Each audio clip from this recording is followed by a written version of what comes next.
Eh bien salut tout le monde les amis, j'espère que vous allez bien, j'espère que vous êtes en forme. Aujourd'hui, analyse pronostic du Grand Prix d'Australie 2022.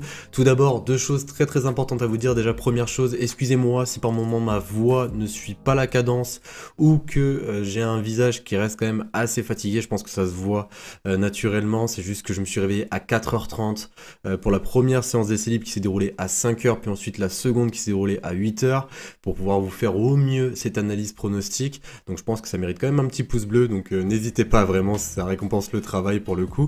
Et seconde chose, voilà, le programme de cette vidéo il va être comme d'habitude, mais pour ceux qui découvrent ma chaîne YouTube, eh bien ça va être extrêmement simple. Tout d'abord, je vais vous débriefer ce qui s'est passé pendant la première et la seconde séance d'essai libre. Ensuite, dans une seconde partie, on va voir ensemble les caractéristiques de ce circuit de Melbourne, puisqu'il y a pas mal de choses qui ont changé.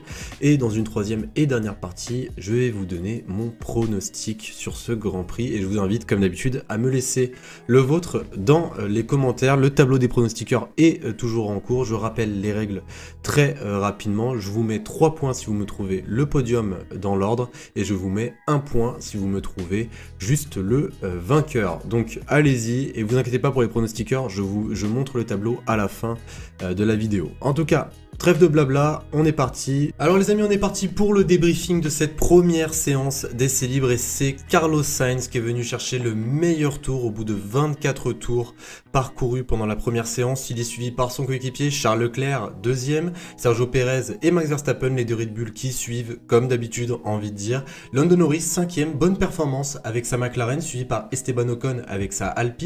Septième, on peut retrouver Lewis Hamilton, Daniel Ricciardo, huitième, neuvième, Fernando Alonso et 10e Valtteri Bottas. On a pu apprendre pas mal de choses également pendant cette première séance, notamment que Mercedes n'a pas pu apporter ses évolutions prévues par rapport à son appui de l'aileron arrière. Voilà, ces évolutions qui étaient prévues pour Melbourne à la base arriveront d'ici Miami ou Imola.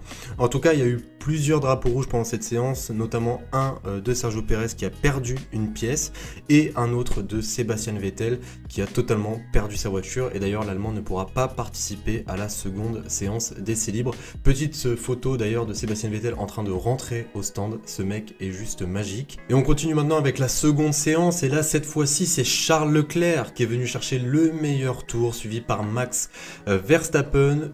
Eux-mêmes suivis par Carlos Sainz 3e, Fernando Alonso 4e, Sergio Pérez 5e, Esteban Ocon 6e, très bonne performance des Alpines, 7e Valtteri Bottas, 8e Lando Norris, 9e Pierre Gasly et pour terminer le top 10, ça sera Daniel Ricciardo. Et petite chose quand même à signaler, les Mercedes toutes les deux en dehors du top 10. Donc voilà, on a pu aussi avoir un autre drapeau rouge pendant cette séance dû à Lance Stroll, voilà, qui a perdu une pièce. Donc voilà les amis par rapport à ce débriefing de ces deux... par rapport à ces deux séances d'essai libre, on passe directement aux caractéristiques de ce circuit et croyez-moi qu'il y a beaucoup de choses à dire. Alors les amis, on va directement passer à la seconde partie et je vais vous donner toutes les caractéristiques, les horaires, les changements apportés sur ce circuit d'Albert Park. Alors déjà par rapport aux horaires prévus. Alors déjà pour la journée du samedi, les essais libres 3 se dérouleront à 5h, la qualification à 8h. Pour la journée de dimanche, du coup la journée de course, la course se déroulera à 7h du matin. Heure française, la longueur de ce circuit est de 5,3 km, le nombre de tours sera de 58 tours et le nombre de kilomètres parcourus au total sera de 307 km du coup. Alors là on va rentrer dans les changements apportés à ce circuit et faites gaffe, il y en a énormément. Alors déjà on va commencer crescendo avec le virage 1. Alors le virage 1 a obtenu un élargissement de 2,5 mètres avec une augmentation de vitesse estimée à 17 km/h pour favoriser les batailles entre le virage 2 et 3 qui arriveront à la suite. Les pilotes pourront profiter également de nouvelles lignes de course du virage 3 qui a été élargi de 4 mètres. La modification du virage 6 a créé le plus grand changement de vitesse puisqu'en 2019, les vitesses minimales étaient de 149 km/h et maintenant elles sont de 219 km/h grâce à un énorme élargissement encore une fois de 7,5 mètres du virage. L'un des plus grands changements, si ce n'est le plus grand changement, enfin du moins celui qui saute le plus aux yeux, c'est tout simplement la suppression de la chicane au virage 9 et 10. Cette section est désormais la plus grande ligne droite avec 1,3 km au total et des vitesses de pointe estimées à 330 km/h. Et pour finir, il y a également eu un élargissement au virage 11, voilà, anciennement virage 13, qui est passé de 12 à 15 mètres.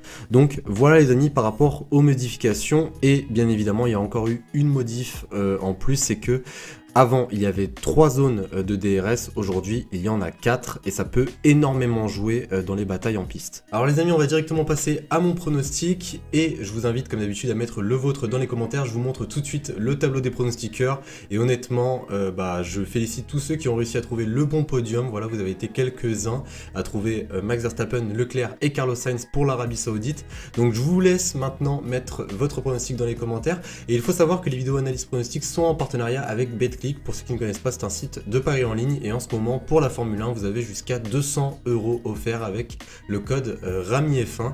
Donc bien évidemment jouer comporte des risques et si vous êtes mineur ce n'est pas fait pour vous. Alors les amis, pour mon pronostic, honnêtement je ne sais pas pourquoi mais je m'attends quand même à une surprise. Franchement je sais pas si c'est la fatigue ou quoi que ce soit mais je m'attends à une surprise pour la course de dimanche. Alors je vais vous expliquer pourquoi est-ce que j'attends une surprise potentiellement sur ce circuit d'Albert Park et pendant la course. C'est que on a bien pu constater que c'est quand même un nouveau tracé. Voilà, et bon, certes c'est un tracé qu'on connaissait déjà avant, mais il y a eu beaucoup de changements. On a bien pu constater également que ce tracé était assez rude pour les monoplaces. Donc je m'attends potentiellement à un problème de fiabilité pour certaines monoplaces. En plus la température va énormément jouer pour les moteurs. On a bien pu constater que Alpine, Aston Martin, AlphaTauri étaient très en danger par rapport à leur moteur, par rapport à la température des moteurs. Donc pourquoi pas, envie de dire, une safety car, un drapeau rouge qui pourrait potentiellement tout changer, et c'est là où j'en reviens à la surprise en fait. Littéralement, parce qu'on a bien pu constater qu'auparavant, un drapeau rouge, une safety car, ça peut tout changer sur une course. Si on suit la logique des choses, je mettrais Ferrari et Red Bull devant. On a bien pu le constater à Bahreïn, en Arabie Saoudite. À Bahreïn c'est Leclerc, en Arabie Saoudite c'est Verstappen.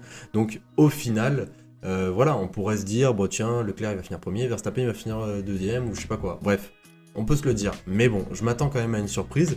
Alors, pour mon pronostic, ça va être extrêmement simple, ça va coupler logique et surprise.